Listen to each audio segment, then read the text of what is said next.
किन हे बोआवेल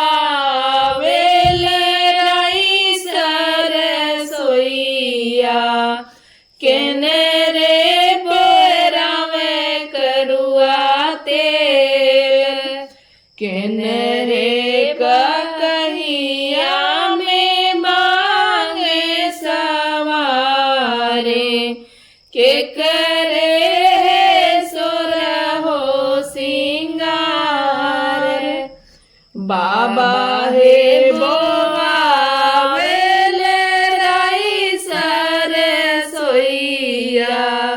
भैया पेरावे कड़ुआ तेल, भाभी हे कहिया में मांगे सवारे, भैया के सोरहो सिंगार,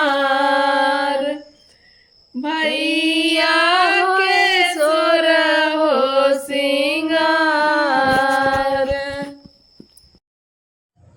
दोस्तों, अगर मेरी ये वीडियो अच्छी लगी हो तो प्लीज़ मेरे चैनल को सब्सक्राइब करें, वीडियो को लाइक और शेयर ज़रूर करें। धन्यवाद।